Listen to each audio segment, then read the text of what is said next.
ശ്രീരാമൻ ചോദിക്കുന്നുണ്ട് രാമായണത്തിൽ, കാട്ടുപോയ സമയത്ത് തന്നെ കാണാൻ വന്നവരോട് ചാർവാകന്മാർക്കൊക്കെ സുഖല്ലേ എന്ന് ചോദിക്കുന്നുണ്ട്. ചാർവാകൻ എന്ന് പറഞ്ഞാൽ നാട്ടിലെ ന്യൂനപക്ഷമാണ്, എണ്ണത്ത് കുറഞ്ഞൊരു വിഭാഗമാണ്.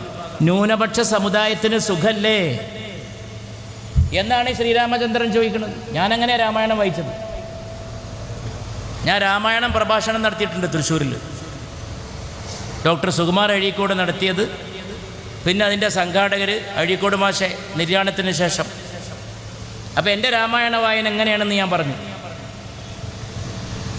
എല്ലാവരും പരിഗണിക്കലാണ് രാമായണം, എല്ലാവരും ചേർത്ത് പിടിക്കലാണ് രാമായണം. അങ്ങനെയാണ് ശ്രീരാമചന്ദ്രൻ ചോദിക്കുന്നത്, ചാർവാകന്മാർക്ക് സുഖല്ലേ, അവർക്ക് ബുദ്ധിമുട്ടൊന്നുമില്ലല്ലോ.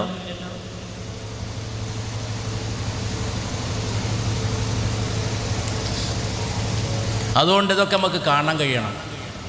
ദുരിതങ്ങളുടെ ലോകമാണ്. കഴിഞ്ഞ ദിവസം ഇവിടെ ഒരു കുട്ടിയെയും കൊണ്ട് പിതാവ് കല്യാണത്തിന് പോയി. കുട്ടി പറഞ്ഞു, വാപ്പ എനിക്കൊന്ന് പാത്തണം, മൂത്രിക്കണം. മോനെ അവിടെ ഇരുന്നോന്ന് പറഞ്ഞു. ഒരു വാഹനം വന്നു, ബാപ്പായുടെ മുമ്പിൽ വെച്ച് കുട്ടിയെ ചതച്ചരച്ചങ്ങ് പോയി. ഒരു കുഴപ്പമില്ലല്ലോ, വാഹനാപകടം നിറഞ്ഞാൽ ഒക്കെ തീർന്നു. അതിനിടയിൽ ഒരു മാഷ് കയറിയിട്ട് ഒരു ഡോക്ടർ പെൺകുട്ടിയെ കുത്തിക്കൊന്നു. മാഷന്മാരാന്ന് വിചാരിച്ച ആരാ? ദിവ്യന്മാരാ? അങ്ങനെ ധാരണ ഉണ്ടോ? എന്നാൽ അതും തിരുത്തുക.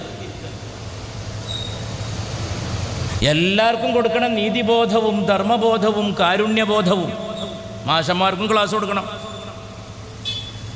ഒരു മാഷ് ഡോക്ടറെ കുത്തിയ നാടിനെയാണ് ആ കൂട്ടർ ഞങ്ങൾ ദൈവത്തിൻ്റെ സ്വന്തം നാട് എന്ന് പറയുന്നത്. ഷെയിംഫുൾ.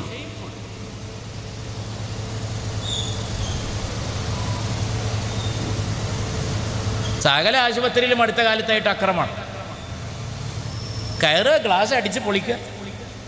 എവിടെയെങ്കിലും ഡോക്ടർക്ക് ഒരു കൈപ്പഴ പറ്റിയാൽ പിന്നെ സകല ഡോക്ടറുടെയും മേക്കെട്ട് കയറില്ല. മലയാളി എന്ന് പറഞ്ഞാൽ മേക്കെട്ട് കയറാനുള്ള ലൈസൻസാണോ? മലയാളി എന്ന് പറഞ്ഞാൽ ആരുടെയും മേക്കെട്ട് കയറാനുള്ള ലൈസൻസാണോ? ഇപ്പൊ പിന്നെ പുതിയൊരു സാധനം വന്നിട്ടുണ്ട്, മയക്കുമരുന്ന് അഡിക്റ്റാണ്. പിന്നെ കേസിൻ്റെ ഗൗരവം അവസാനിച്ചു. ഇനിയിപ്പോൾ മാഷ് മയക്കുമരുന്നുകാരനാവും. ഇപ്പം തന്നെ ആവുന്നുണ്ട്. അങ്ങനെ വൈകി പോകാറില്ല പരിപാടികൾക്ക്. പക്ഷേ ഇന്ന് പുറപ്പെടുമ്പോൾ നമ്മൾ ഈ പൊതുരംഗത്താണ്. അവിടെ വീട്ടിലൊരു വലിയൊരു സംഘം ആളുകളൊരു വലിയ വിഷയം, ഒരു ചർച്ച, അതിൽ പങ്കെടുത്ത്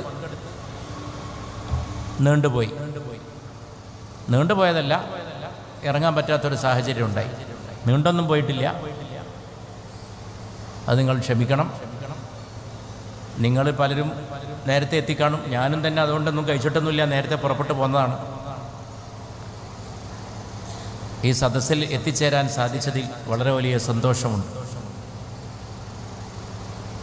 എനിക്കിവിടെ ഒന്നേ പറയാനുള്ളൂ, ഇതുപോലുള്ള സംരംഭങ്ങളാണെന്ന് എല്ലാ നാട്ടിലും ആവശ്യം, എല്ലാ പ്രദേശത്തും. പ്രാദേശികമായിട്ട് തന്നെ ഇതുപോലുള്ള സംഘടിത സംരംഭങ്ങൾ ഉദിച്ചുയർന്ന് പരിലസിക്കണം. അത് നാടിൻ്റെ ആവശ്യമാണ്, സമൂഹത്തിൻ്റെ ആവശ്യമാണ്, നമ്മുടെ ആവശ്യമാണ്. നമ്മുടെ ഭാവി തലമുറയ്ക്ക് വേണ്ടി നാം കരുതി വെക്കേണ്ട മൂലധനമാണ്. സ്വാസ്ഥ്യത്തോടെ ജീവിക്കണമെന്ന് ആഗ്രഹിക്കാത്ത ആരെങ്കിലും ഉണ്ടോ ഈ ലോകത്ത്? ആരുമില്ല. ആത്മഹത്യ ചെയ്യുന്നവർ പോലും ഒരു നിമിഷത്തിൽ ഒരബദ്ധത്തിൽപ്പെട്ട് ബുദ്ധിമോശം കൊണ്ട് ചെയ്തു പോകുന്നതാണ്. അവരും ആഗ്രഹിച്ചത് സ്വസ്ഥമായ ജീവിതമാണ്. സ്വസ്ഥമായ ജീവിതം തേടാത്ത ആരും ഈ ലോകത്തില്ല.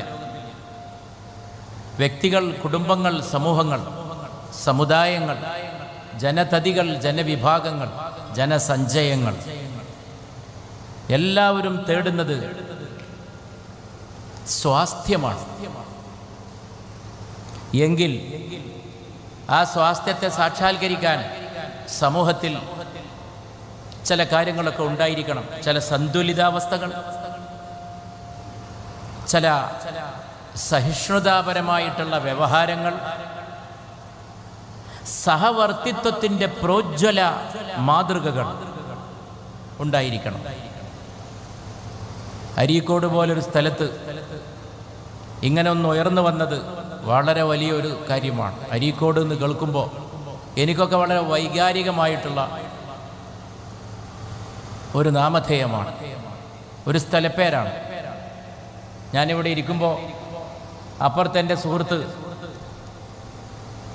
സഫറുള്ളയോടും ഇപ്പുറത്ത് ബഹുമാനപ്പെട്ട അബ്ദുറഹ്മാൻ സാഹിബിനോടും എൻ്റെ സുഹൃത്ത് തന്നെയായ അബ്ദുറഹ്മാൻ സാഹിബിനോടും ഞാൻ പറയായിരുന്നു, അരീക്കോട് എന്ന് കേൾക്കുമ്പോൾ ഞാൻ ഉടനെ ഓടിയെത്ത എൻ്റെ പ്രീ ഡിഗ്രി കാലത്തേക്കാണ്, ഫാറൂഖ് കോളേജ് ക്യാമ്പസിലേക്കാണ്. ഞാൻ മിനിഞ്ഞാന്നും അവിടെ ഒരു ചടങ്ങിന് പോയിരുന്നു. ഇപ്പോഴും ഇന്നും ഇവിടെ ഉച്ചക്കൊരു ചടങ്ങിന് പോകാനുണ്ട്. എൻ്റെ ക്ലാസ്മേറ്റ്സിൽ അരീക്കോട്ടുകാരുടെ ഒരു നല്ല കൂട്ടം. ഹോസ്റ്റലിൽ എൻ്റെ അപ്പുറത്തും ഇപ്പുറത്തൊക്കെ അരീക്കോട്ടുകാർ. ഇതാണ് അരീക്കോടിനോടുള്ള എൻ്റെ ആദ്യത്തെ സമ്പർക്കം.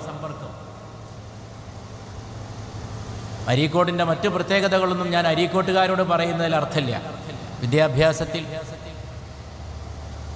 സാമൂഹികമായ ഉണർവിൽ, രാഷ്ട്രീയമായ അവബോധത്തിൽ ഒക്കെ മുന്നണിയിൽ നിന്നിട്ടുള്ള പ്രദേശമാണ്. മലപ്പുറം ജില്ലയിലെ പ്രത്യേകതകളുള്ള ഓരോ പ്രദേശത്തിനും ഒരു പ്രത്യേകത കാണും. ആ പ്രത്യേകതകളൊക്കെ നിലനിർത്തണം. വലിയ വലിയ മഹാമേരുക്കളായിട്ടുള്ള വ്യക്തികൾ നടന്നുപോയിട്ടുള്ള, സഞ്ചരിച്ചിട്ടുള്ള പാത കൂടിയാണ് അരീക്കോട്. അവരോടും അവരിൽ ചിലരോടൊക്കെ ബന്ധപ്പെടാനും ഭാഗ്യമുണ്ടായ ഒരാളാണ് ഞാൻ.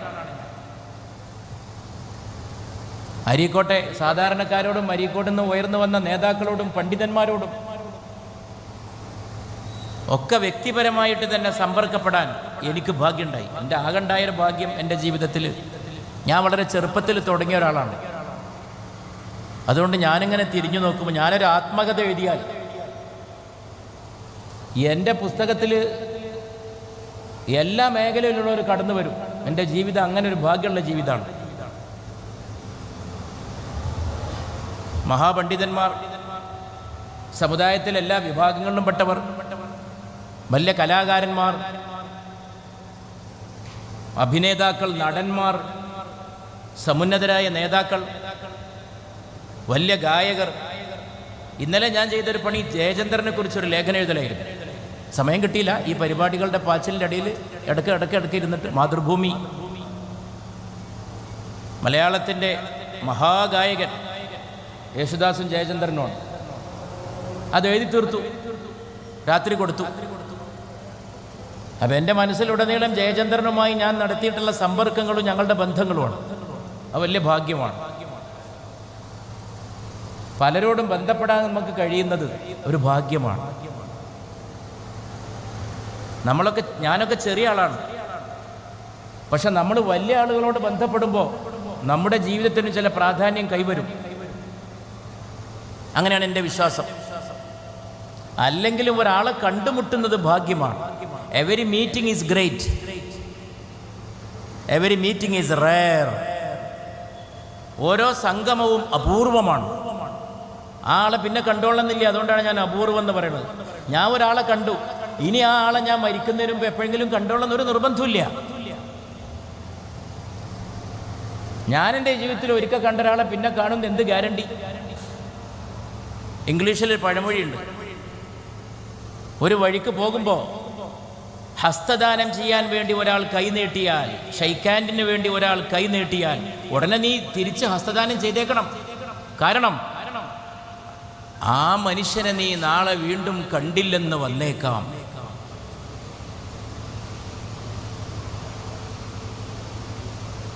ഞാൻ ആ മനുഷ്യനെ നാളെ ഹസ്തദാനം ചെയ്യാൻ ഞാൻ ബാക്കിയാവണം, ആ മനുഷ്യൻ, ആ സഹോദരൻ ബാക്കിയാവണം, ഞങ്ങൾ വീണ്ടും കണ്ടുമുട്ടണം. ബാക്കിയായിട്ടും കാര്യമില്ല.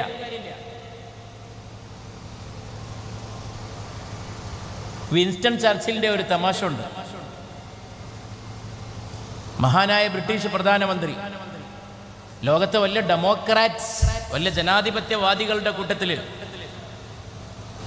എഴുതി വെക്കേണ്ട പേരാണ് ബ്രിട്ടീഷ് പ്രധാനമന്ത്രി വിൻസ്റ്റൺ ചർച്ചിലിൻ്റെ പേര്.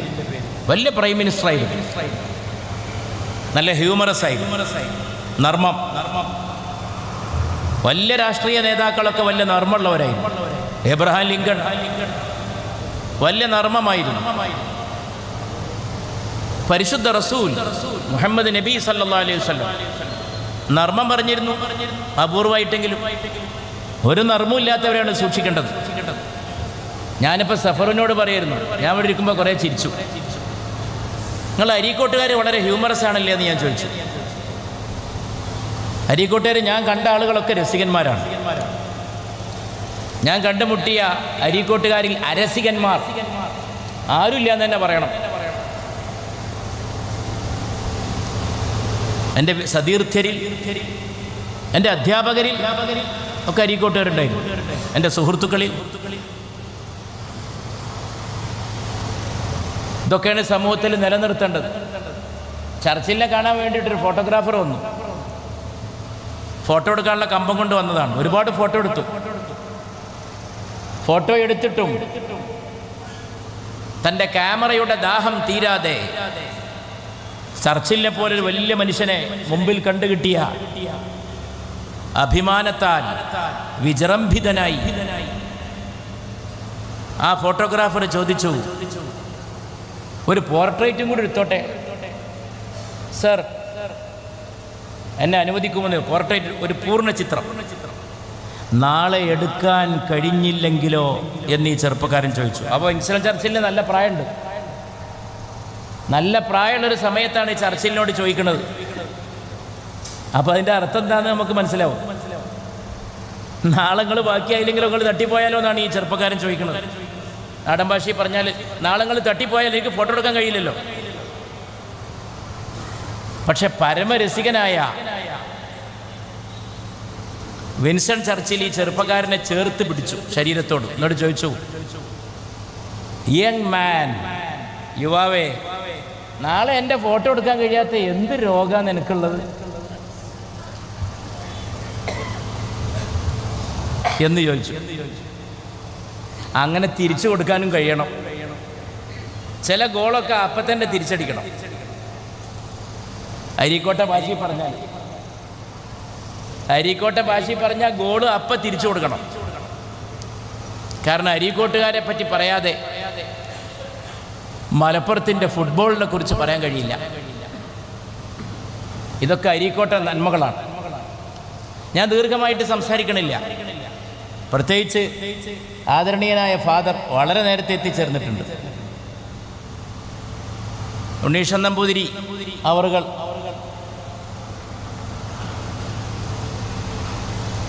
വളരെ നേരത്തെ എത്തിച്ചേർന്നിട്ടുണ്ട്. ഉണ്ണീസ്ന എന്നാണ് പറയേണ്ടത്, മാമുക്കോയുടെ ബാലസ്ന. അതൊക്കെ നമ്മുടെ നാടിൻ്റെ സൗഭാഗ്യമാണ്. അത് തെറ്റി പറഞ്ഞതല്ല. അങ്ങനെ പറയുന്നൊരു മലയാളം ഇവിടെ ഉണ്ട്. ബാലസ്ന എന്ന വിളിയിൽ അത് ബാലകൃഷ്ണൻ എന്ന വാക്ക് തെറ്റായിട്ട് പറയല്ല, അതൊരു വല്ലാത്ത സ്നേഹമാണ്. അങ്ങനെയാണ് അതിനെ കാണേണ്ടത്. മാമുക്കോയുടെ മലയാളം അഥവാ മലബാറിലെ മലയാളം, കുറച്ചുകൂടി സൂക്ഷ്മമായിട്ട് പറഞ്ഞാൽ കോഴിക്കോട്ടെ മലയാളം. ഞാൻ എത്രയോ സ്ഥലത്ത് സംസാരിച്ചിട്ടുണ്ട് അരീക്കോട്ടെ മലയാളത്തെക്കുറിച്ച്. നിങ്ങൾക്കൊരു പക്ഷേ കൗതുകം ഉണ്ടാവും. ഞാൻ പറയാറുണ്ട്, മലയാളം എല്ലായിടത്തും ഒന്നല്ല.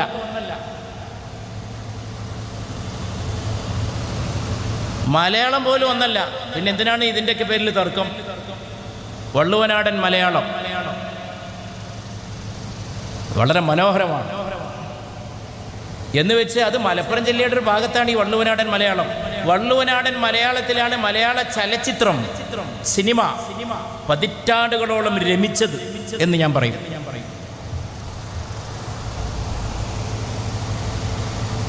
അപ്പം അതൊക്കെ മാറി. കാസർഗോട്ടെ മലയാളം ടോപ്പായിട്ട് വരികയാണ് ഇപ്പോൾ. സോഷ്യൽ മീഡിയയിലൊക്കെ കാസർഗോഡ് മലയാളത്തിന് വലിയ കമ്പമാണ്, ഇമ്പമാണ് ആളുകൾക്ക്. അങ്ങനെയുള്ള മാറ്റങ്ങൾ. ആലപ്പുഴത്തെ മലയാളമല്ല കൊല്ലത്ത്, എറണാകുളത്ത് ആലുവയിലെ മലയാളമല്ല മട്ടാഞ്ചേരിയിൽ, തൃശ്ശൂരിലെ മലയാളം വ്യത്യസ്തമാണ്. കോഴിക്കോട്ട് കുറ്റിച്ചിറയിലെ മലയാളമല്ല മറ്റു ചില പ്രദേശങ്ങളിൽ. നാദാപുരത്തെ മലയാളമല്ല കുറ്റിച്ചിറയിലെ മലയാളം. മലപ്പുറത്ത് എൻ്റെ മലയാളമല്ല എൻ്റെ കോട്ടക്കലെ മലയാളമല്ല അരീക്കോട്ടെ മലയാളം. ചില വ്യത്യാസങ്ങൾ. കോട്ടക്കലെ മലയാളമല്ല തിരൂരിലെ മലയാളം. എൻ്റെ പെങ്ങൾ മൂത്ത താത്തയെ തിരൂരിലേക്കാണ് കെട്ടിച്ചത് എൻ്റെ ചെറുപ്പത്തിൽ. കുറച്ച് മാസം കഴിഞ്ഞ് താത്ത വന്നപ്പോൾ താത്തയുടെ സംസാരം കേട്ടപ്പോൾ ചില വ്യത്യാസങ്ങൾ. തിരൂര് പോയി വന്നപ്പോൾ തിരൂരിലെ ചൊവ്വ. കോട്ടക്കലും തിരൂരും തമ്മിൽ വളരെ കുറഞ്ഞ അകലെയുള്ളൂ. എന്താ ഞാൻ ഇതിലൂടെ പറയാൻ ശ്രമിക്കുന്നത്? വൈവിധ്യത്തെ കാത്തു സൂക്ഷിക്കണം, വ്യത്യാസങ്ങളുടെ സൗന്ദര്യത്തെ ആസ്വദിക്കണം.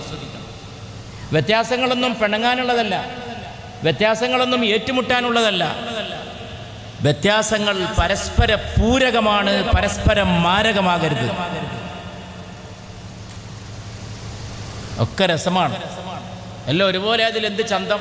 എൻ്റെ തൃശ്ശൂർക്കാരൻ സുഹൃത്ത്, എൻ്റെ വളരെ അടുത്ത സുഹൃത്താണ് തൃശ്ശൂരിലെ പ്രതാപൻ. ഇവിടെ എൻ്റെ പ്രിയ സ്നേഹിതൻ അഷറഫ് സ്വാഗത പ്രസംഗത്തിൽ എടുത്തു പറഞ്ഞ പലരും പലപ്പോഴും പറയാറില്ല, ഒരു ദിവസം ഒരാളെങ്കിലും എന്നോട് അമ്മ പ്രസംഗത്തെ പറ്റി പറയാറുണ്ട്. എല്ലാ ദിവസവും ഒരാളെങ്കിലും ഒക്കെ കരഞ്ഞ് സങ്കടപ്പെട്ടിട്ടാണ് പറയാം. ആ പ്രസംഗം ചെയ്തിട്ട് വർഷങ്ങളായി. അത് എൻ്റെ പ്രസംഗത്തിൻ്റെ മികവല്ല, അതിലെ വിഷയമാണത്. അമ്മയാണ്, മാതാവാണ്. മാതാവാണ് ഈ മനുഷ്യൻ്റെ ഏറ്റവും വലിയ വികാരം. ആ യോഗത്തിൻ്റെ സംഘാടകർ ഒരാളായിരുന്നു പ്രതാപൻ. പ്രതാപൻ്റെ സംസാരം ഞാൻ ശ്രദ്ധിച്ച് കേൾക്കും. ഞാൻ സ്നേഹപ്രതാപൻ എന്നാണ് പ്രതാപനെ വിളിക്കുക. വളരെ സ്നേഹമുള്ള എൻ്റെ സുഹൃത്താണ്, വളരെ ഉറ്റമിത്രമാണ്. പ്രതാപൻ സംസാരിക്കുമ്പോൾ ഞാൻ ശ്രദ്ധിച്ച് കേൾക്കും. തൃശ്ശൂരിലെ മലയാളം, ഇതൊക്കെ ആസ്വദിക്കപ്പെടേണ്ടതാണ്. ഇതൊക്കെ ആസ്വദിക്കണം. വ്യത്യാസങ്ങളെ സംഘർഷത്തിനുള്ള ഉപകരണമാക്കാം, സംഘടനകൾക്കുള്ള ഉപാധിയാക്കാം, അതിനെ ഒരു സൗന്ദര്യശാസ്ത്രമാക്കി വികസിപ്പിക്കുകയും ചെയ്യാം. അതൊരു സൗന്ദര്യശാസ്ത്രമാണ്. എല്ലാവരും ഒറ്റ ഭക്ഷണം കഴിച്ചുകൊണ്ടിരുന്നാൽ ഈ ലോകത്തിന് എന്ത് കാര്യം? നമ്മൾ തന്നെ എല്ലാ ദിവസവും അല്ല, ഭക്ഷണത്തിന് വൈവിധ്യം ഉണ്ടാവണം. ഭക്ഷണത്തിന് വൈവിധ്യം ഉണ്ടാവണം. ഡ്രസ്സ് എല്ലാവരും ഒന്നണിഞ്ഞാൽ, കേരളത്തിൽ എൻ്റെ ചെറുപ്പത്തിലൊന്നും ഈ ചൂടിദാർ, ശരിക്കത് ചൂടിദാറാണ്, ചൂരിദാർ എന്നും പറയാം. ചുടി, വള, ചൂരി, വളയണിഞ്ഞവൾ, അങ്ങനെയാണ് ആ ഡ്രസ്സിൻ്റെ പേര് വരുന്നത്. അതൊരു ഉത്തരേന്ത്യൻ വസ്ത്രധാരണ രീതിയാണ്. അതെങ്ങനെ ഉണ്ടായിന്ന് ചിന്തിക്കുന്നവർക്ക് മനസ്സിലാവും. അല്പം ആലോചിച്ചാൽ ശരീരത്തിൻ്റെ മിക്ക ഭാഗങ്ങളും മറക്കുന്ന സ്ത്രീയുടെ വേഷവിധാനമാണ് ചുരിദാർ. അപ്പോൾ അതൊരു പ്രത്യേക സമുദായത്തിൽ നിന്ന് വന്നതായിരിക്കും എന്നുള്ളത് ഉറപ്പാണ്. എന്നിട്ട് ആ സമുദായം മാത്രമാണോ ഇവിടെ നിന്ന് ചുരിദാർ അണിയണത്? ഇന്ത്യ വ്യാപകമായി അതിനെ സ്വാഗതം ചെയ്തു. നെഹ്റു അണിഞ്ഞിരുന്ന പൈജാമ ഷെർവാനി അതൊരു പ്രത്യേക സമുദായത്തിൽ നിന്ന് വന്നതാണ്. ഞാനീ പറഞ്ഞ രണ്ട് സമുദായം മുസ്ലിം സമുദായമാണ്. ഈ രണ്ട് ഡ്രസ്സും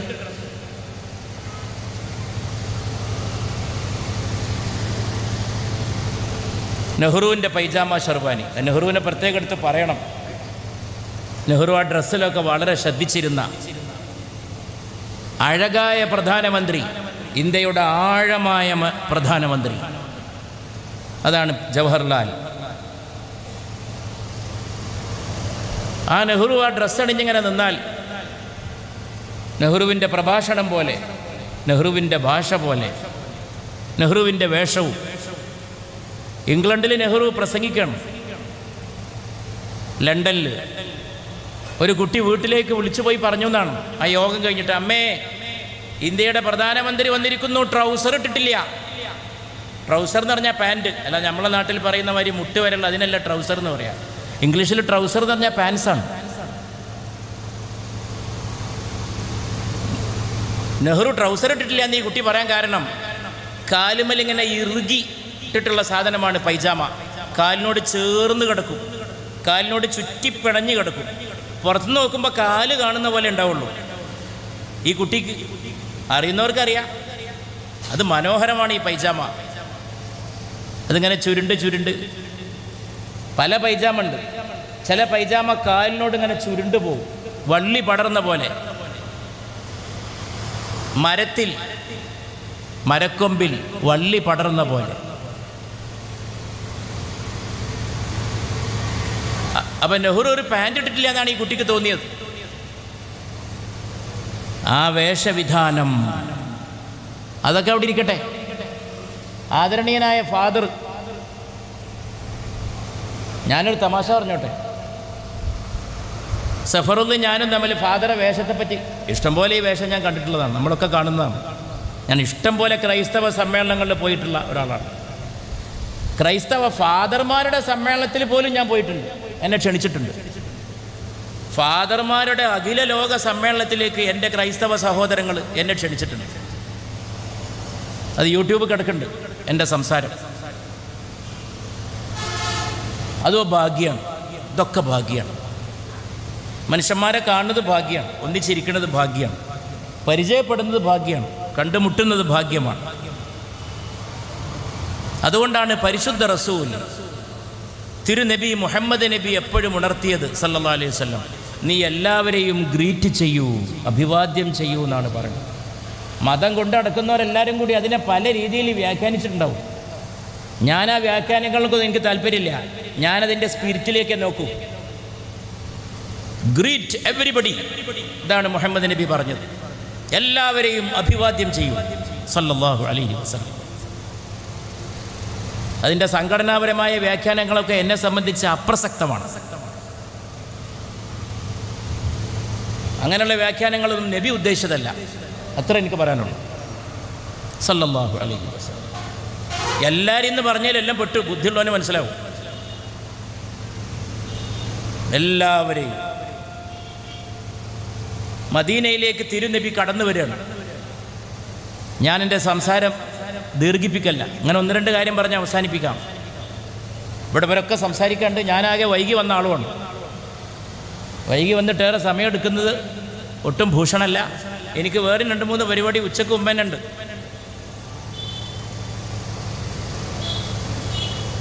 പ്രിയപ്പെട്ടവരെ, തിരുനബി എന്താ പറയണമെന്ന് എല്ലാവരും കൗതുകത്തോടെ നോക്കി. ഹിജ്റ, മക്കയിൽ നിന്ന് ഹിജ്റ വരികയാണ്, മദീനയിലേക്ക് പ്രവേശിക്കുകയാണ്. ആദ്യം പറയുന്നത് എന്താ നോക്കാൻ എല്ലാവരും സാകൂതം ശ്രദ്ധിക്കണം. നാട്ടുകാർ മുഴുവനും യഥ്രിബ് വാസികൾ ദൈവദൂതരെ സ്വാഗതം ചെയ്യാൻ വേണ്ടി ഒരുങ്ങുകയാണ്. അവർ പാട്ട് പാടുന്നുണ്ട്. ആ പാട്ട് ലോകപ്രസിദ്ധമാണ്.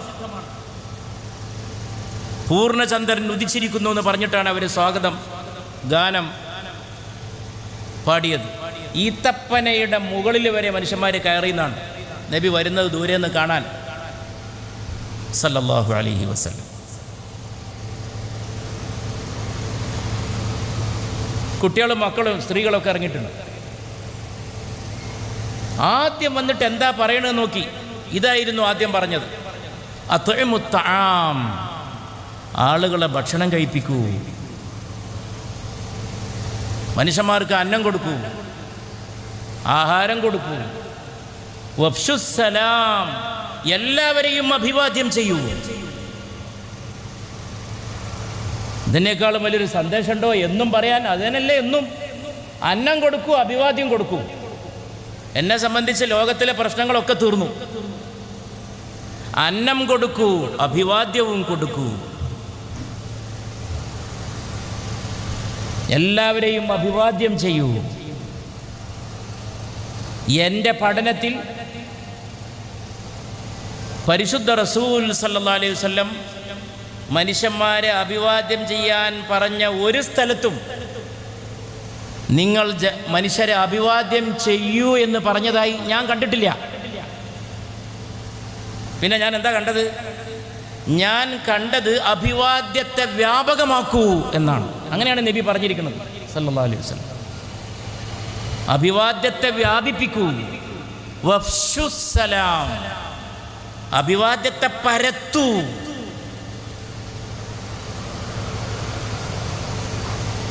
Spread the greetings.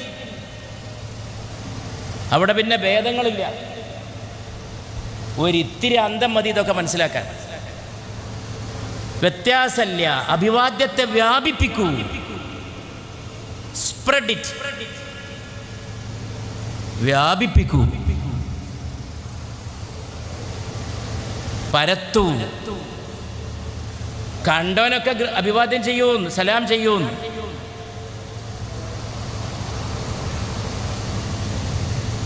നബി പറഞ്ഞ ആ വാക്ക് പുണ്യമുള്ള വാക്കായി.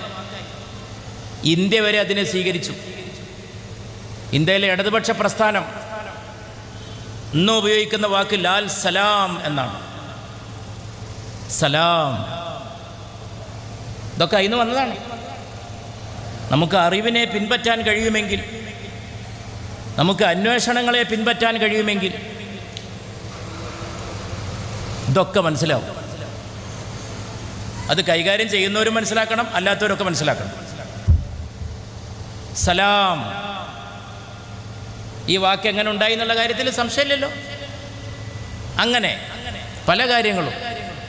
സ്വാതന്ത്ര്യ സമരത്തിൻ്റെ മുദ്രാവാക്യമായിരുന്നു ഇൻഖിലാബ്. അറബിയാണ് ഇൻഖിലാബ്. ഉറുദു ആണ്, ഹിന്ദിയാണെന്നൊക്കെ പറയും. ശരിയാണ്, ഉറുദു ഹിന്ദിയൊക്കെ അറബിയിൽ നിന്ന് വന്നിട്ട് ആയതാണ്. Originally it is pure Arabic. വെള്ളം ചേർക്കാത്ത അറബിയാണത്. ഒരു തുള്ളി വെള്ളമില്ലേ, ശുദ്ധ അറബി വാക്കാണത്. ഇൻഖിലാബ്, മാറ്റം, വിപ്ലവം, പരിവർത്തനം. ഈ ഇൻഖിലാബ് എന്നൊരാൾ പറയുമ്പോൾ അറബി വാക്കാണ് ഈ ഉച്ചരിക്കുന്നത്. അത് സ്വാതന്ത്ര്യ സമര മുദ്രാവാക്യമാണ്. അതും എല്ലാവരും മനസ്സിലാക്കണം. സ്വാതന്ത്ര്യ സമരത്തിന് ശേഷം ആ മുദ്രാവാക്യത്തിന് നിറപ്പകർച്ചകളൊക്കെ വന്നിട്ടുണ്ടാവും. ഇന്ത്യൻ ഫ്രീഡം മൂവ്മെൻറ്റിൻ്റെ സ്ലോഗനാണത്. ഇന്നും അത് ഓർക്കുമ്പോൾ കോളേജ് ക്യാമ്പസിലെ കുട്ടികളത് വിളിക്കുന്നുണ്ട്, JNUവിൽ വിളിക്കുന്നുണ്ട്, ഹൈദരാബാദ് യൂണിവേഴ്സിറ്റിയിൽ വിളിക്കുന്നുണ്ട്. ഇതേ വാക്കാണ് അവർ വിളിക്കുന്നത്. ഇതിലൂടെയൊക്കെ ഞാൻ പറയാൻ ശ്രമിക്കുന്നത്, അപ്പം ഫാദറെ കണ്ടിരുന്നപ്പോൾ സഫറും ഞാനും കൂടി പറഞ്ഞു. സഫർ അതിനെ പറ്റി പിന്നീട് തമാശയും പറഞ്ഞു. അത് ഞങ്ങൾ ചിരിച്ചത്. അത് വേറൊരു സംഭവത്തെ പറ്റിയാണ് തമാശ പറഞ്ഞത്. അല്ല, ഒരു മുസ്ലിം പണ്ഡിതൻ്റെ വേഷം എന്താ വ്യത്യാസമല്ലേ എന്ന് പെട്ടെന്ന് കയറി വന്നപ്പോൾ ഫാദറുടെ ഇങ്ങോട്ടുള്ള ഈ ഇവിടുത്തെ കുടുക്ക് അത് താഴേക്ക് ഇറങ്ങുന്ന ഒരാളെ ശ്രദ്ധയിൽപ്പെട്ടില്ലെങ്കിൽ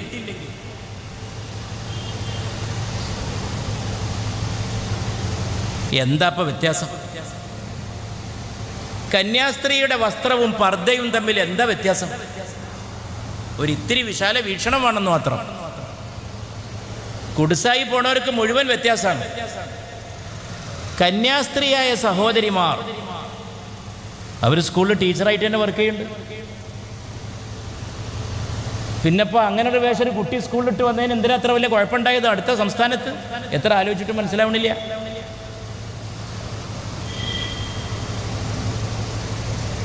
അതിനെതിരെയാണ് അവിടുത്തെ ജനം വിധി എഴുതിയത്. ആ നടപടിക്രമങ്ങൾക്കെതിരെ, അത്തരം കാര്യങ്ങൾക്കെതിരെ. അതെന്തോ ആവട്ടെ, ഞാൻ അത്തരം വിശദാംശങ്ങളിലേക്ക് പോണില്ല. അന്വേഷിച്ച് ചെന്നാൽ ഇതൊക്കെ ഇതേ വെള്ള നിറം, വെള്ളയാണ്. വെള്ളമില്ലാത്ത അപൂർവ നിറവും ചില ക്രൈസ്തവ പാതിരിമാർ, പുരോഹിതന്മാർ, പണ്ഡിതന്മാർ, ബഹുമാന്യരായിട്ടുള്ളവർ അവരണിയാറുണ്ട്. അതൊക്കെ കാണുമ്പോൾ രസമാണ്. എനിക്കത് രസമാണ്. എനിക്ക് ക്രിസ്ത്യാനികൾ ഉണ്ടാക്കുന്ന അപ്പവും രസമാണ്. വട്ടയപ്പം നല്ല സോഫ്റ്റായിരിക്കും. ഞാനത് ഇഷ്ടം പോലെ കഴിച്ചിട്ടുണ്ട്. പരിപാടി അവർ ക്രൈസ്തവ സുഹൃത്തുക്കൾ പലഹാരത്തിലൊക്കെ വളരെ നിയന്ത്രണമുള്ള ആളാണ് ഞാൻ. പക്ഷെ അതെനിക്കിഷ്ടമാണ്. എനിക്ക് ഹിന്ദു സഹോദരങ്ങൾ ഉണ്ടാക്കുന്ന, മറ്റുള്ളവരുണ്ടാക്കിയാൽ ശരിയാകാഞ്ഞിട്ടില്ല, സാമ്പാർ ഓരോരുത്തരും ഉണ്ടാക്കണം. സാമ്പാർ ഈ മലപ്പുറത്ത് ഉണ്ടാക്കിയാൽ അതൊരു കണക്കാണ്. നിങ്ങളാ മറ്റേതിനെ ഉണ്ടാക്കിയാൽ മതി, മീൻചാറും. എന്നുവെച്ചിട്ട് സാമ്പാർ ഹിന്ദുക്കളുടെ എന്നാണ് ഞാൻ പറയുന്നത്? ഒരിക്കലും അല്ലല്ലോ. ഞാൻ ആശ്രമങ്ങളിൽ നിന്ന് ഇഷ്ടം പോലെ സാമ്പാർ കഴിച്ചിട്ടുണ്ട്. സാമ്പാറിൻ്റെ വെള്ളം കുടിക്കും അവസാനം, ചാറ്. ഞാൻ ഗുരു നിത്യ ചൈതന്യതയോടൊപ്പം കുറേ സഞ്ചരിച്ച ഒരു മനുഷ്യനാണ്. ആശ്രമങ്ങളിൽ പോയിട്ട് പാർത്തിട്ടുണ്ട്. എൻ്റെ വീട്ടിലൊന്ന് ഗുരുവും പാർത്തിട്ടുണ്ട്. ഒന്നും അല്ലാത്തൊരു കാലം, ഞാൻ എൻ്റെ ജീവിതത്തിൽ ആഘോഷിച്ച കാലം. അത് ഗുരു നിത്യ ചൈതന്യതയെ അറിയണം, അദ്ദേഹത്തിൻ്റെ പുസ്തകങ്ങൾ വായിക്കണം. കലാകാരനായ സന്യാസി, മഹാപണ്ഡിതൻ. ഭഗവത്ഗീത വ്യാഖ്യാനം, ബൃഹദാരണ്യകോപനിഷത്ത് വ്യാഖ്യാനം, ബൈബിൾ വ്യാഖ്യാനം, അവസാനത്തെ പുസ്തകം ഖുർആനെക്കുറിച്ച്, അതാണ് ലാസ്റ്റ് ബുക്ക്. അങ്ങനെ പല പുസ്തകങ്ങളും എല്ലാ ഭാഷയിലും, ഇംഗ്ലീഷിലും മലയാളത്തിലും. അപ്പൊ ഗുരുവിൻ്റെ കൂടെ സഞ്ചരിച്ചപ്പോൾ കഴിച്ച സാമ്പാറാണ്, പച്ചക്കറി ആഹാരമാണ് ഞാൻ കഴിച്ച ഏറ്റവും നല്ല ഭക്ഷണങ്ങളിൽ ഒന്ന്. ഇതൊക്കെ നമ്മെ നിർമ്മിക്കുകയാണ്. കാരണം ആത്യന്തിക വിശകലനത്തിൽ നമ്മെ നിർമ്മിക്കുന്നതിൽ ഇതിനൊക്കെ പങ്കുണ്ട്. അരീക്കോട്ടുകാരാക്കുന്നതിൽ അരീക്കോട്ടെ കുറേ ചുറ്റുപാടുകൾക്ക് വലിയ പങ്കുണ്ട്. അരീക്കോട്ടെ മലയാളത്തിന് പോലും പങ്കുണ്ട്. അരീക്കോട്ടെ ഫുട്ബോളിന് പങ്കുണ്ട്. അരീക്കോടിൻ്റെ ചരിത്രത്തിന് പങ്കുണ്ട്. ഓരോ പ്രദേശത്തെയും അതിൻ്റെ ചരിത്രത്തിലും ചരിത്ര സന്ദർഭത്തിലും സാംസ്കാരിക പശ്ചാത്തലത്തിലും കാണാനായിട്ട് കഴിയണം. ഇന്ത്യ അങ്ങനെ തന്നെ കാണാൻ കഴിയണം. ഇന്ത്യയുടെ ചരിത്രം, സംസ്കാരം, കൊള്ളക്കൊടുക്ക, ഒന്നിച്ച് പാർത്തു, ഒന്നിച്ച് കഴിഞ്ഞു, ഒന്നിച്ച് വാണു. അതിൽ നിന്നാണ് ഒരു നെഹ്റു ഉണ്ടായിത്തീരുന്നത്. അതിൽ നിന്നാണ് ഒരു ഗാന്ധി ഉണ്ടായിത്തീരുന്നത്. അതിൽ നിന്നാണ് ഒരു മൗലാന അബുൽ കലാം ആസാദ് ഉണ്ടായിത്തീരുന്നത്. അതിൽ നിന്നാണ് ഒരു ശിഹാബ് തങ്ങൾ, സയ്യിദ് മുഹമ്മദ് അലി ശിഹാബ് തങ്ങൾ ഉണ്ടായിത്തീരുന്നത്. ആ പശ്ചാത്തലമാണ് ഇതൊക്കെ നിർമ്മിച്ചിട്ടുണ്ടാവും. തങ്ങൾക്ക് വളരെ ഇഷ്ടമായിരുന്നു വയനാട്ടിലെ തുറമാങ്ങ. മാങ്ങ ഉപ്പിലിട്ടത് വേറെ, തുറമാങ്ങ വേറെ. തങ്ങളുടെയൊക്കെ ജീവിതവും പഠിപ്പും ഒക്കെ അധികം വിദേശ രാജ്യങ്ങളിലൊക്കെ അസ്ഹറിൽ വരെ പഠിച്ച പണ്ഡിതനാണ്. ഈജിപ്തിലെ വയനാട്ടിലെ തുറമാങ്ങ ഇഷ്ടപ്പെടുന്നത് എന്തുകൊണ്ടാണ്? നമ്മുടെ ചുറ്റുപാടുകളാണ്. ഈ സാംസ്കാരിക സന്ദർഭങ്ങളെ മായ്ച്ചു കളയരുത്, മഹാപാപമാണ്. അതിനൊക്കെ നിലനിർത്തണം. മതം അതിനെതിരല്ലെന്ന് മാത്രമല്ല, മതം അത് ആവശ്യപ്പെടുകയാണ്. മതത്തിൻ്റെ പേരിലല്ല ഇതൊന്നും ഉണ്ടാവുന്നത്. മിക്കവാറും രാഷ്ട്രീയ താല്പര്യങ്ങളുടെ പേരിലാണ് ഇതൊക്കെ ഉണ്ടാകുന്നത്. രാഷ്ട്രീയ താല്പര്യങ്ങളാണ് വ്യത്യസ്ത മതങ്ങളിൽപ്പെട്ടവരൊക്കെ വേറിട്ട് കാണാൻ, വെറുക്കാൻ ചിലപ്പോഴെങ്കിലും ആളുകളെ സജ്ജരാക്കുന്നത്. അത് വളരെ ആപൽക്കരമായിട്ടുള്ള വിപത്തായിട്ട് കാണണം.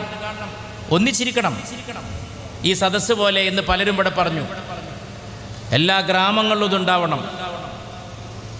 ചർച്ച ചെയ്യണം. നമ്മുടെ പരസ്പര ബന്ധങ്ങളെ ഊഷ്മളമാക്കണം. കാരണം ഇതിനെ തകർക്കാൻ കൊണ്ടുപിടിച്ച ശ്രമങ്ങൾ നടക്കുകയാണ്. പിന്നെ തകർക്കുക, അപരനെ ഉണ്ടാക്കുക. ഞാൻ നേരത്തെ പറഞ്ഞ കാര്യങ്ങളൊക്കെ അപരത്വ നിർമ്മിതിക്കുള്ള നിമിത്തങ്ങളായി ഉപയോഗിക്കുന്നവരുണ്ട്. അവൻ വേറെ ഭക്ഷണം കഴിക്കുന്നു, അന്യൻ. അവൻ വേറെ അവൻ അല്ലെങ്കിൽ അവൾ മറ്റൊരു വസ്ത്രം ധരിക്കുന്നു, അന്യൻ, അന്യ. ഇനിയിപ്പോൾ ഇവിടെ ഒരു സന്യാസി ശ്രേഷ്ഠൻ ഉണ്ടായിരുന്നു എന്ന് വിചാരിക്കാം. കാവി വസ്ത്രം ഒന്നുകൂടി അഴകായിരിക്കും. ആദരണീയനായ ഉണ്ണീഷൻ നമ്പൂതിരി ഉണ്ട് ഇവിടെ. അദ്ദേഹത്തിൻ്റെ ആ പൊട്ട്, തിലകക്കുറി, അതിപ്പോൾ ഈ വേദിക്കൊരു അലങ്കാരമാണ്, അഭിമാനമാണ്, അന്തസ്സാണ്, ഗാംഭീര്യമാണ്. ഗാംഭീര്യമാണ്, അത് ഗംഭീരമാണ്, അത് ഗാംഭീര്യം കൂട്ടുകയാണ്, ആഴം കൂട്ടുകയാണെന്ന് ഞാൻ പറയും. ഈ പ്രമേയത്തെ കൂടുതൽ അഗാധമാക്കുകയാണ് നമ്പൂതിരിയുടെ സാന്നിധ്യം. ഞാൻ മിനിഞ്ഞാന്ന് ഒരു നമ്പൂതിരി ഇല്ലത്ത് ഒരു കല്യാണത്തിന് പോയി. ആ ഇല്ലവുമായിട്ട് എനിക്കൊരു പ്രത്യേക ബന്ധമുണ്ട്. ഞാൻ കുറേ സമയം അവിടെ ഇരുന്നു. വല്ലാത്ത സ്നേഹം എല്ലായിടത്തും കിട്ടാറുള്ളതും ആണ്, വല്ലാതെ കൂടുതലായിട്ട് അനുഭവിച്ചു. ഞാൻ സംസ്കൃതം പഠിക്കാൻ പോയ ഇല്ലമാണത്. എൻ്റെ ചെറുപ്പത്തിൽ ഞാൻ സംസ്കൃതം പഠിക്കാൻ വേണ്ടി പോയത് ആ ഇല്ലത്തേക്കാണ്. അവിടുത്തെ നമ്പൂതിരി, അദ്ദേഹമാണ് എൻ്റെ സംസ്കൃതം ഗുരുനാഥൻ. ഞാൻ എത്രയോ സ്ഥലത്ത് എൻ്റെ ഗുരുനാഥനെ പറ്റി സംസാരിച്ചിട്ടുണ്ട്. എൻ്റെ ഈ ഗുരുനാഥനെ പറ്റി എത്രയോ ആളുകൾ കേട്ടിട്ടുണ്ട്. ഞാനവിടെ പോയപ്പോൾ എൻ്റെ ഗുരുവിൻ്റെ കുട്ടികളും പേരക്കുട്ടികളും ഒക്കെ കൂടി ഉണ്ട്. അവർ വല്ലാത്ത സ്നേഹമായിരുന്നു. ചുറ്റുവട്ടത്തിരുന്ന് ഒരുപാട് നേരിരുന്ന് നിരവധി ഫോട്ടോ എടുത്തു. പുതിയ തലമുറ കുട്ടികൾ എൻ്റെ ഗുരുവിൻ്റെ പേരക്കുട്ടികളാണ്. അവരൊക്കെ പല ഭാഗത്താണ്, അങ്ങോട്ടും ഇങ്ങോട്ടൊക്കെ താമസം മാറ്റിപ്പോയിരിക്കണം. ഞാനിപ്പോൾ അവിടെ പോയിട്ട് കുറേ ആയി. ഒരവസരം ഉണ്ടായപ്പോൾ അവർ വിളിച്ചു, ഞാൻ പോയി. അപ്പം സംസ്കൃതം പഠിക്കാൻ ഞാനൊരു ഇല്ലത്തേക്ക് പോണത് എന്തിനാ? ആ ഇല്ലത്തെ നമ്പൂതിരിക്ക് നന്നായി സംസ്കൃത പാണ്ഡിത്യം ഉണ്ടായിരുന്നു. അപ്പം എന്നോട് ചിലരൊക്കെ ചോദിക്കും, നിങ്ങളുടെ കുഞ്ചു നമ്പൂതിരി എന്ന് പറയും. അത് മാറാക്കരയിലെ ഈ മനയിലെ നമ്പൂതിരിയെക്കുറിച്ചാണ് ചോദിക്കുക. കാരണം എൻ്റെ പ്രസംഗമൊക്കെ ആളുകൾ കേട്ടിട്ട് ചോദിക്കണതാണ്. ഞാൻ എൻ്റെ ഗുരുവിനെ പറ്റി ധാരാളം പറഞ്ഞിട്ടുണ്ട്.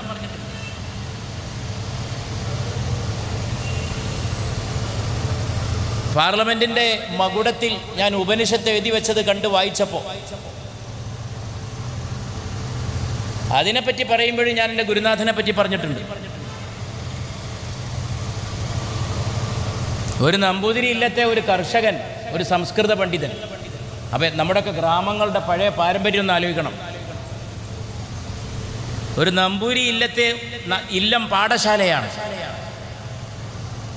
ഇങ്ങനെയുള്ള കാര്യങ്ങൾ ഇതൊക്കെ നമ്മെ അഗാധമാക്കും, നമ്മുടെ ആഴം കൂട്ടും. ഇവിടെ ഇപ്പോൾ ഒരു സന്യാസി ഉണ്ടായിരുന്നെങ്കിൽ, ഞാൻ വെറുതെ പറഞ്ഞതല്ല, ഉണ്ണീഷ നമ്പൂതിരിയുടെ തിലകക്കുറി ആ ദൗത്യം ഭംഗിയായി നിർവഹിക്കുന്നുണ്ട്. അതോടൊപ്പം ഈ സന്ദർഭത്തിൻ്റെ വർണ്ണശബളിമയെ അതൊന്നുകൂടി വൈവിധ്യ സമ്പൂർണവും സൗന്ദര്യ സാകല്യവും ആക്കി തീർക്കുമായിരുന്നു. അങ്ങനെ ഒന്നിവിടെ ഉണ്ടായിരുന്നെങ്കിൽ. ഇല്ലാഞ്ഞിട്ടല്ല, ഈ വ്യത്യാസങ്ങളെ ഉൾക്കൊണ്ടുകൊണ്ട് പോകാൻ നമുക്ക് സാധിക്കട്ടെ. കൂടിയിരിക്കുക. ഇപ്പം ഇങ്ങനൊന്നും പോരാ. ഇവിടെ കണ്ടൊരു മെച്ചം വേദിയിൽ മാത്രമല്ല, സദസ്സിലുണ്ട് ഈ വൈവിധ്യം. ഇത് വേദിയിൽ മാത്രം ഉണ്ടായാൽ പോരാ, അത് വ്യാപകമാക്കണം, കൂടിയിരിക്കണം. ഈ സാംസ്കാരികമായ പ്രത്യേകതകൾ അങ്ങോട്ടും ഇങ്ങോട്ടും കൈമാറാനുള്ളതാണ്. അതിന് നമുക്ക് സാധിക്കട്ടെ എന്ന് ആശംസിക്കുക മാത്രമാണ് ഞാൻ ചെയ്യുന്നത്. വല്ലാത്തൊരു പേരാണ് ഈ സംഘടനയ്ക്ക് നിങ്ങൾ നൽകിയിട്ടുള്ളത്, കിനാവ്. അഷ്റഫ് അതിനെക്കുറിച്ച് ഇവിടെ പറഞ്ഞു. അഷ്റഫിനെയും സുഹൃത്തുക്കളെയും ഞാൻ മുക്തകണ്ഠം അനുമോദിക്കുകയാണ് ഇങ്ങനൊരു പേര് തിരഞ്ഞെടുത്തതിനും. കിനാവ് എന്ന് പറയുന്നത് വല്ലാത്തൊരു വാക്കാണ്. വാക്കുകൾക്കൊന്നും പകരം വേറെ വാക്കില്ല. അത് സ്വപ്നമാണ്. ഇനി സ്വപ്നം എന്ന് പറഞ്ഞാൽ തന്നെ മലയാളത്തിൽ വളരെ സുന്ദരമായ വാക്കാണ്.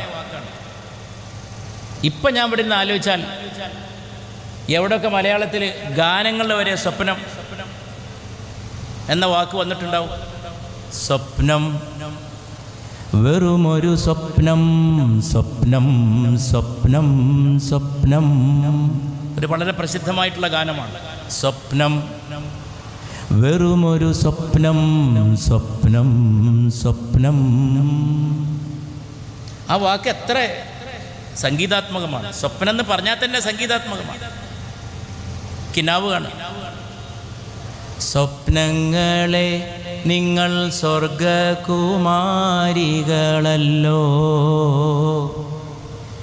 മറ്റൊരു ഗാനശകലം എനിക്ക് ഓർമ്മ വരികയാണ്. സ്വപ്നം സ്വപ്നം കാണും പെണ്ണേ, സ്വർഗം തേടും കണ്ണേ.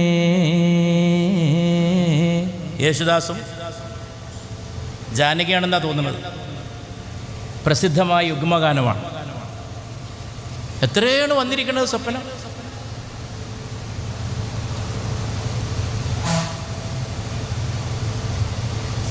അതിനേക്കാളൊക്കെ എനിക്ക് ഇഷ്ടം സ്വപ്നങ്ങൾ അലങ്കരിക്കും നമ്മുടെ വീടു കണ്ട് സ്വർഗം നാണിക്കുന്നു എന്നും, സ്വർഗം നാണിക്കുന്നു.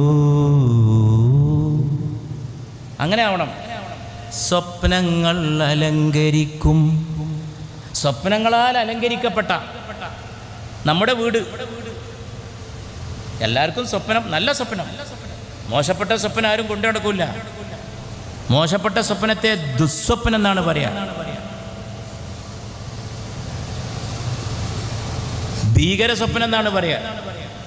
അതാരും ആഗ്രഹിക്കില്ല. പേടിച്ചോ മനുഷ്യൻ. സ്വപ്നം കാണുക എന്ന് പറഞ്ഞാൽ തന്നെ നല്ലത് ഭാവനയിൽ കാണുക എന്നാണ് അർത്ഥം. നല്ലതേ ആരും സ്വപ്നം കാണാൻ ആഗ്രഹിക്കും. അതെൻ്റെ സ്വപ്നമാണ്, ദാറ്റ് ഈസ് മൈ ഡ്രീം എന്നൊരാൾ പറഞ്ഞാൽ അത് ഞാൻ നേടാൻ ഉദ്ദേശിക്കുന്ന ലക്ഷ്യമാണ്, അത് ഞാൻ എത്തിച്ചേരേണ്ട ലക്ഷ്യസ്ഥാനമാണ് എന്നാണ് ഉദ്ദേശിക്കുന്നത്. അപ്പം സ്വപ്നങ്ങൾ അലങ്കരിച്ചാൽ, സ്വപ്നങ്ങൾ അലങ്കരിക്കും നമ്മുടെ വീടു കണ്ട് സ്വർഗം നാണിക്കുന്നു എന്നും, സ്വർഗം നാണിക്കുന്നു. നിങ്ങളെല്ലാവരും സമ്മതത്തോടെ നല്ല സ്വപ്നങ്ങളാൽ നമ്മുടെ വീട് മാത്രമല്ല നാട് അലങ്കരിക്കപ്പെടട്ടെ എന്ന് ആശംസിച്ചുകൊണ്ട് ഇത് നല്ലൊരു സംരംഭമായിട്ട് വളരട്ടെ. ഇടക്കിടക്ക് സൗഹൃദത്തിൻ്റെ സന്ദേശം അരീക്കോട്ടിൽ നിന്ന് മുഴങ്ങട്ടെ, രാജ്യം മുഴുവൻ പരക്കട്ടെ, എല്ലാവരും കേട്ടുണരട്ടെ, ദിഗന്ധങ്ങൾ അതിൽ പ്രതിധ്വനിക്കട്ടെ എന്നാശംസിച്ചുകൊണ്ട് മനുഷ്യന്മാരൊക്കെ സ്നേഹവും, ഏതായാലും ഇത് കുറച്ച് കാലത്തേക്കേ ഉള്ളൂ ഈ ജീവിതം. ഇപ്പോൾ ഞാൻ കഴിഞ്ഞ കുറച്ച് ദിവസമായിട്ട് ആലോചിക്കണം, ദുരന്തങ്ങളുടെ ഒരു കാലമാണ്.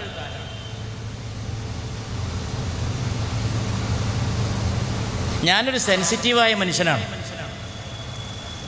എന്നെപ്പറ്റിയുള്ള എൻ്റെ ഒരു വിലയിരുത്തൽ ഞാൻ കുറച്ച് ഓവർ സെൻസിറ്റീവാണെന്നാണ്. അപ്പം ഇങ്ങനെ നടക്കുമ്പോൾ ഈ ദുരിതം കണ്ട് അതൊക്കെ എൻ്റെ നെഞ്ചിൽ കയറും. എൻ്റെ ഒരു പ്രശ്നമാണ്. എൻ്റെ ഡോക്ടർ മൊയ്തു ഡോക്ടർ, കോഴിക്കോട്ടെ ഡോക്ടർ വർഷങ്ങൾക്കും പറഞ്ഞു, നിങ്ങളെല്ലാം നിങ്ങളെ ചെസ്റ്റിലേക്ക് എടുക്കരുത്, എല്ലാം നെഞ്ച് കയറ്റരുത്. ഞാൻ എപ്പോഴും മൊയ്തു ഡോക്ടറെ കാണുമ്പോൾ അത് പറയും. പക്ഷെ നമുക്ക് ചെസ്റ്റിലേക്ക് എടുത്തുകൊണ്ടാണ് നമ്മുടെ നന്മ. ഇപ്പം എൻ്റെ പ്രസംഗം കേട്ട ആളുകൾ കരഞ്ഞതൊക്കെ നിങ്ങൾ ഇവിടെ തന്നെ അനുസ്മരിച്ചു. അങ്ങനെ വികാരം കേൾക്കുന്നവർക്ക് തോന്നുന്നത് ഇതെൻ്റെ ഹൃദയത്തിൽ നിന്ന്, എൻ്റെ ഉള്ളിൽ നിന്ന് വരുന്നതുകൊണ്ടാണ്. അപ്പം നമുക്ക് ചെസ്റ്റിലേക്ക് എടുക്കണം. ചെസ്സിലേക്ക് എടുക്കുന്ന ഒരു കുഴപ്പമില്ല, അതൊരു നന്മയാണ്. ഇന്നലെ ഞാൻ വൈകിട്ട് കേട്ട ഒരു വിവരം, ഒരു കുട്ടി മദ്രസ വിട്ട് വരുമ്പോൾ റോഡ് പണി നടക്കുന്ന നേരത്തുള്ള ക്രെയിന്, ഓരോരോ ദുരിതവും അപകടം ഉണ്ടാകുന്ന രീതി നോക്കണം. ക്രെയിന് വയറ്റത്തൂടെ ഉണ്ട് പോയി, കുട്ടിയുടെ അരക്ക് കീഴ്പ്പെട്ട് ശരീരം ഇല്ലാതായി എന്ന് പറയണം. ഇതാണ് ഇന്നലെ വൈകുന്നേരം ഞാൻ കേട്ടത്. അപ്പം ഞാൻ ആ പിതാവിനെ വിളിച്ചു. ആദ്യമൊക്കെ അദ്ദേഹത്തിനോട് ചിരിച്ച് സംസാരിച്ചു. ഞാൻ ആശ്വസിപ്പിച്ചു. ഞാൻ എടുക്കുന്നൊരു പണിയാണത്, എൻ്റെ ഒരു ജോലിയാണത്. ഞാൻ പരപ്പനങ്ങാടി ആ വീട്ടിലൊക്കെ പോയിരുന്നു. 11 പേര് മരണപ്പെട്ട വീട്ടിലും ഞാൻ പോയി. താന്നൂര ബോട്ടപകടം. ഞാൻ ഉമ്മയുടെ അടുത്ത് ഞാൻ കുറേ സമയം ഇരുന്നു. അവരെ ഞാൻ എണീപ്പിച്ചു. അവരെ കൊണ്ട് ഞാൻ വെള്ളം കുടിപ്പിച്ചു. അവരെന്നോട് എൻ്റെ നെഞ്ച് മോനെ എങ്ങനെ ഒരു കനമാണ്, എനിക്ക് വീർപ്പയക്കാൻ കഴിയണില്ല. ഇവിടെയൊക്കെ എൻ്റെ കുട്ടികളായിരുന്നു. 11 പേര് ഒറ്റ കുടുംബത്തിൽ നിന്ന് നേരം വെളുത്തപ്പല്ല. ഇനി അവർ ജീവിക്കണം. ആ 11 പേരുടെ ഓർമ്മകളിൽ ജീവിക്കുക എന്നുള്ളത് കഠോരമാണ്.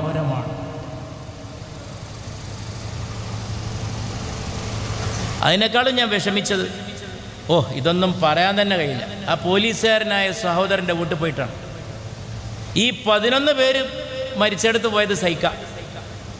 ആ കുട്ടിയെ കണ്ടതോടെ എൻ്റെ ഇവിടെ വന്നില്ലെങ്കിൽ എത്ര നന്നായിരുന്നു എന്ന് ഞാൻ എന്നെ കൊണ്ടുപോയ അബ്ദുറഹ്മാൻ കുട്ടിയോട് ചോദിച്ചു. അവിടുത്തെ മുസ്ലിം ലീഗിൻ്റെ നേതാവായ എൻ്റെ സുഹൃത്ത് അബ്ദുറഹ്മാൻ കുട്ടി, ഞാനിവിടെ വരരുതായിരുന്നു. ഈ കുട്ടിയുടെ കണ്ണിലേക്കാണ് എൻ്റെ നോട്ടം. ഞാൻ അവനെ ചേർത്ത് പിടിക്കുമ്പോഴും അവൻ ദൂരേക്ക് നോക്കുകയാണ്.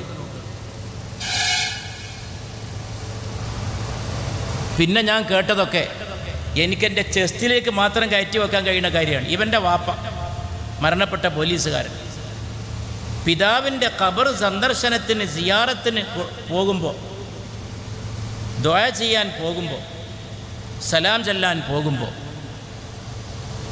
കുട്ടിയെ കൂടെ കൊണ്ടുപോകും ബാപ്പയുടെ ഖബറിങ്കിലേക്ക്. എന്നിട്ട് പറയും, മോനെ നിൻ്റെ ഒപ്പം മരിച്ചാലും നീ ഇത് തന്നെ ചെയ്യണം. അങ്ങനെ പഠിപ്പിച്ചു കൊടുത്ത പോലീസുകാരനാണ് മരിച്ച പിതാവ്. ഉപ്പാൻ്റെ കൈ പിടിച്ച് വല്യാപ്പാൻ്റെ ഖബറിങ്ങ പോയ കുട്ടി ഇന്ന് വാപ്പാൻ്റെ ഖബറിങ്ങ പോവാണ്. കുട്ടി പോയിക്കൊണ്ടിരിക്കാൻ നടക്ക്. അപ്പം ഞാൻ പറഞ്ഞു, എന്നാലും നിങ്ങളാണ് ഒറ്റയ്ക്ക് അയക്കരുത്. അപ്പം ഞാൻ അവരോടൊക്കെ പറഞ്ഞത് കുട്ടികളെ ശ്രദ്ധിക്കണം എന്നാണ്. അതിനുശേഷം താന്നൂര് ഓലപ്പീടികയിൽ പോയപ്പോഴും ഞാനൊരു കുട്ടിയെ കണ്ടു.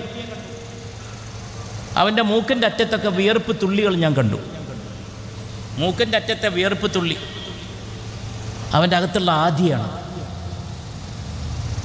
അവിടെ ഞാൻ പറഞ്ഞു, നമ്മളെല്ലാവരും മുതിർന്നവരെ ആശ്വസിപ്പിക്കണം. അവിടെയൊക്കെ കൂടിയിട്ട് എന്നോട് പറഞ്ഞു, നിങ്ങൾ ഉമ്മയൊന്ന് ആശ്വസിപ്പിക്കണം. ഞാൻ സംസാരിച്ചു. കുട്ടികളാരും പറയണില്ല. ഞാൻ പറഞ്ഞു, കുട്ടികളെ നിങ്ങൾ തൊട്ടടുത്ത ബന്ധുവീട്ടിലേക്ക് മാറ്റി പാർപ്പിക്കണം.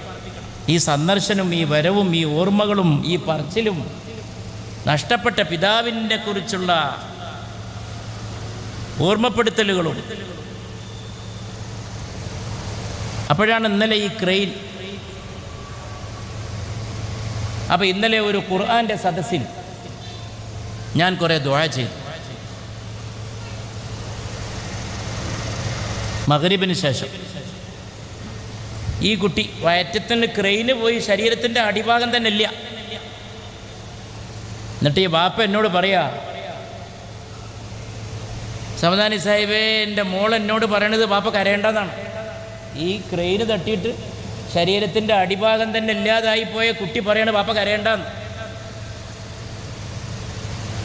വേദനകളുടെ ലോകമാണ്. അവിടെ നീ അധികം തുള്ളി ചാടരുത്. നിൻ്റെ അട്ടഹാസങ്ങൾക്ക് അവധി കൊടുക്കൂ. നിൻ്റെ ആനന്ദ നൃത്തങ്ങൾക്ക് അറുതി വരുത്തൂ. It is a painful world. ഇതൊരു വേദനിക്കുന്ന ലോകമാണ്. ഏത് കാലത്തും ലോകത്തിൻ്റെ ഏറ്റവും വലിയ വിഷയം പെയിനാണ്.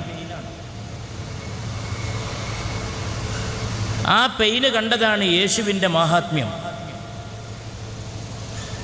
അതാണ് ഫാദറുടെ സാന്നിധ്യത്തിൽ എനിക്ക് ക്രൈസ്തവ സമൂഹത്തിന് നൽകാവുന്ന ഏറ്റവും വലിയ അർപ്പണം. ആ പെയിൻ കണ്ടതാണ് ശ്രീരാമചന്ദ്രൻ്റെ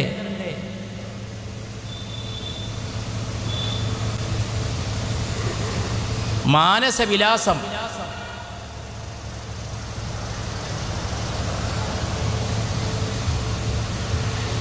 ശ്രീരാമൻ ചോദിക്കുന്നുണ്ട് രാമായണത്തിൽ, കാട്ടുപോയ സമയത്ത് തന്നെ കാണാൻ വന്നവരോട് ചാർവാകന്മാർക്കൊക്കെ സുഖല്ലേ എന്ന് ചോദിക്കുന്നുണ്ട്.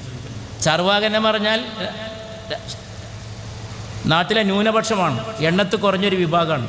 ന്യൂനപക്ഷ സമുദായത്തിന് സുഖല്ലേ എന്നാണ് ശ്രീരാമചന്ദ്രൻ ചോദിക്കുന്നത്. ഞാനങ്ങനെ രാമായണം വായിച്ചത്. ഞാൻ രാമായണം പ്രഭാഷണം നടത്തിയിട്ടുണ്ട് തൃശ്ശൂരിൽ. ഡോക്ടർ സുകുമാർ അഴീക്കോട് നടത്തിയത്, പിന്നെ അതിൻ്റെ സംഘാടകർ അഴീക്കോട് മാഷെ നിര്യാണത്തിന് ശേഷം. അപ്പോൾ എൻ്റെ രാമായണ വായന എങ്ങനെയാണെന്ന് ഞാൻ പറഞ്ഞു. എല്ലാവരും പരിഗണിക്കലാണ് രാമായണം, എല്ലാവരും ചേർത്ത് പിടിക്കലാണ് രാമായണം. അങ്ങനെയാണ് ശ്രീരാമചന്ദ്രൻ ചോദിക്കുന്നത്,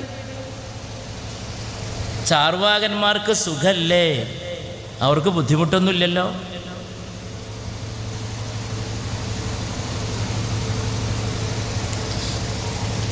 അതുകൊണ്ട് ഇതൊക്കെ നമുക്ക് കാണാൻ കഴിയണം. ദുരിതങ്ങളുടെ ലോകമാണ്. കഴിഞ്ഞ ദിവസം ഇവിടെ ഒരു കുട്ടിയെയും കൊണ്ട് പിതാവ് കല്യാണത്തിന് പോയി. കുട്ടി പറഞ്ഞു, വാപ്പ എനിക്കൊന്ന് പാത്തണം, മൂത്രിക്കണം. മോനെ അവിടെ ഇരുന്നോന്ന് പറഞ്ഞു. ഒരു വാഹനം വന്നു, ബാപ്പായുടെ മുമ്പിൽ വെച്ച് കുട്ടിയെ ചതച്ചരച്ചങ്ങ് പോയി. ഒരു കുഴപ്പമില്ലല്ലോ, വാഹനാപകടം എന്ന് പറഞ്ഞാൽ ഒക്കെ തീർന്നു. അതിനിടയിൽ ഒരു മാഷ് കയറിയിട്ട് ഒരു ഡോക്ടർ പെൺകുട്ടിയെ കുത്തിക്കൊന്നു. മാഷന്മാരാന്ന് വിചാരിച്ച ആരാ? ദിവ്യന്മാരാ? അങ്ങനെ ധാരണ ഉണ്ടോ? എന്നാൽ അതും തിരുത്തുക. എല്ലാവർക്കും കൊടുക്കണം നീതിബോധവും ധർമ്മബോധവും കാരുണ്യബോധവും. മാഷന്മാർക്കും ക്ലാസ് കൊടുക്കണം. ഒരു മാഷ് ഡോക്ടറെ കുത്തിയ നാടിനാണ് ആ കൂട്ടർ ഞങ്ങൾ ദൈവത്തിൻ്റെ സ്വന്തം നാട് എന്ന് പറയുന്നത്. ഷെയിംഫുൾ.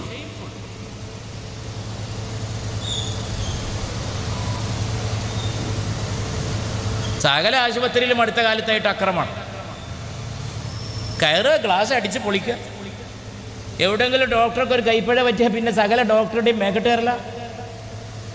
മലയാളി എന്ന് പറഞ്ഞാൽ മേക്കെട്ട് കയറാനുള്ള ലൈസൻസാണോ? മലയാളി എന്ന് പറഞ്ഞാൽ ആരുടെയും മേക്കെട്ട് കയറാനുള്ള ലൈസൻസാണോ? ഇപ്പം പിന്നെ പുതിയൊരു സാധനം വന്നിട്ടുണ്ട്, മയക്കുമരുന്ന് അഡിക്റ്റാണ്. പിന്നെ കേസിൻ്റെ ഗൗരവം അവസാനിച്ചു. ഇനിയിപ്പോൾ മാഷ് മയക്കുമരുന്നുകാരനാവും, ഇപ്പം തന്നെ ആവുന്നുണ്ട്. പക്ഷേ പോയവർക്ക് പോയി. വന്ദനയുടെ അച്ഛനും അമ്മക്കും പോയി. ഒരു നഷ്ടപരിഹാരവും ഒരു നഷ്ടത്തിനും പരിഹാരമല്ല എന്നാണ് ഞാൻ പറയാറുള്ളത്. ഒരു നഷ്ടപരിഹാരവും ഒരു നഷ്ടത്തിനും പരിഹാരമല്ല. അവരെന്നെ മരിക്കണവരെ മകളുടെ ദുഃഖത്തിൽ ആ അമ്മയും അച്ഛനും മുഖാമുഖം നോക്കുക, രണ്ടാളും പരസ്പരം നോക്കുക, ദിനരാത്രങ്ങൾ അങ്ങനെ കഴിക്കുക. നമുക്ക് ആശ്വസിപ്പിക്കാം. അങ്ങനെയുള്ള ഒരു ലോകത്ത് നമ്മളായിട്ട് ദുരിതം ഉണ്ടാക്കരുത്. കുറഞ്ഞ കാലേ ഉള്ളൂ. മനുഷ്യന്മാരിടയിലൊക്കെ സ്നേഹം പറയാം, ആരും വെറുക്കാതിരിക്കുക. നാരായണഗുരു പറഞ്ഞ മാതിരി, പ്രിയം അപരൻ്റെ അതൻ പ്രിയം, മറ്റുള്ളവൻ്റെ പ്രിയമാണ് എൻ്റെ പ്രിയം എന്ന് വരുത്താമോ എന്ന് നോക്കണം എന്ന് മാത്രം പറഞ്ഞുകൊണ്ട് അരീക്കോട്ടെ ഈ ഇന്നത്തെ പ്രഭാതം, ഇപ്പോൾ സംഗതി ഉച്ചയോടെ അടുത്തെങ്കിലും ഇതൊരു പ്രഭാതത്തിൽ തുടങ്ങാൻ ഉദ്ദേശിച്ച ഒരു പരിപാടിയാണ്. ഈ സുപ്രഭാതം എന്നെന്നും പ്രചോദനാത്മകമാകട്ടെ, പ്രകാശം പരത്തുന്നതാകട്ടെ എന്ന് ആശംസിച്ചുകൊണ്ട് എൻ്റെ സ്നേഹിതൻ അഷ്റഫിനും സഹപ്രവർത്തകർക്കും ഷൗക്കത്ത് അലി സാഹിബിനും അവരുടെ നേതൃത്വത്തിൽ നടക്കുന്ന എല്ലാ സംഗതികൾക്കും ആശംസകൾ നേർന്നുകൊണ്ട് ഒരപരാധം ചെയ്യാൻ എന്നെ അനുവദിക്കണം. എനിക്കൊരു സ്കൂളിൽ പോയിട്ട് കൊണ്ടോട്ട് EMBA കോളേജിലും പോയിട്ട് ഫറൂഖ് കോളേജിൽ എത്തണം. അപ്പോൾ എനിക്ക് നിങ്ങളൊന്ന് പോകാൻ അനുവാദം നൽകണം. ശരിയല്ല, അച്ഛനും ഉണ്ണീഷൻ നമ്പൂതിരിയൊക്കെ സംസാരിക്കുന്നതിന് മുമ്പ് ഇറങ്ങിപ്പോണത്. എൻ്റെ രീതി അനുസരിച്ച് ഞാൻ ഇരിക്കും. പക്ഷേ ഇന്നെനിക്ക് നമ്മുടെ ഈ ഉത്തരവാദിത്തങ്ങളിൽ വന്നു ചേരുന്നതാണ്. ക്ഷമിക്കണമെന്ന് പറഞ്ഞുകൊണ്ട് സദസ്സ് ഇളകാതെ നമ്മുടെ അതിഥികളെ കേൾക്കണം എന്ന് ബഹുമാനപ്പെട്ട സദസ്സിനോടും അപേക്ഷിച്ചുകൊണ്ട്, ഇതിങ്ങനൊരു സമ്മേളനം കൊണ്ട് അവസാനിക്കരുത്. കിനാവ് കണ്ടുകൊണ്ടേയിരിക്കണം, നല്ല കിനാവുകൾ, നല്ല കിനാവുകൾ കണ്ടുകൊണ്ടേയിരിക്കണം. നേരത്തെ ഞാൻ ഉദ്ധരിച്ച ഗാനശകലത്ത് പറയുന്ന പോലെ സ്വപ്നങ്ങൾ അലങ്കരിക്കും നമ്മുടെ വീട് കണ്ട്. അവിടെ തിരുത്തുക, സ്വപ്നങ്ങൾ അലങ്കരിക്കും നമ്മുടെ നാട് കണ്ട് സ്വർഗം നാണിക്കുന്നു എന്നും സ്വർഗം നാണിക്കുന്നു. ഇതിൻ്റെ ഉദ്ഘാടനം കാരുണ്യവാനായ ദൈവത്തിൻ്റെ നാമത്തിൽ. ഖുർആൻ എപ്പോഴും പറയുന്നത് കരുണാമയൻ കരുണാമയൻ കരുണാമയൻ, ദയാപരൻ ദയാപരൻ ദയാപരൻ. ബിസ്മില്ലാഹിർ റഹ്മാനിർ റഹീം റഹീം അർ റഹ്മാൻ അർ റഹ്മാൻ. ദൈവം എന്ന് പറയുമ്പോഴേക്ക് ഖുർആൻ പറയും കാരുണ്യവാൻ. ദൈവം എവിടെ പറയുന്നോ ഖുർആൻ പറയും ദയാപരൻ ദയാപരൻ ദയാപരൻ. ആ കാരുണ്യവാൻ്റെ തിരുനാമത്തിൽ എല്ലാവർക്കും ഒന്നിച്ച് ഉൾക്കൊള്ളാവുന്നൊരു വിശ്വാസ പ്രമാണമാണ്. എൻ്റെ ബഹുമാനപ്പെട്ട ഫാദർക്ക്, എൻ്റെ ബഹുമാനപ്പെട്ട ഉണ്ണീഷൻ നമ്പൂതിരിക്ക് കാരുണ്യവാനായ ദൈവത്തിൻ്റെ കാര്യത്തിൽ ഞങ്ങൾക്കാർക്കും നമുക്കൊന്നും ഒരു തർക്കമില്ല. ദൈവം കാരുണ്യവാനാണ്. അവൻ്റെ തിരുനാമത്തിൽ ഇതിൻ്റെ ഉദ്ഘാടനം നിർവഹിച്ചതായി അറിയിച്ച് എൻ്റെ എളിയ വാക്കുകൾ.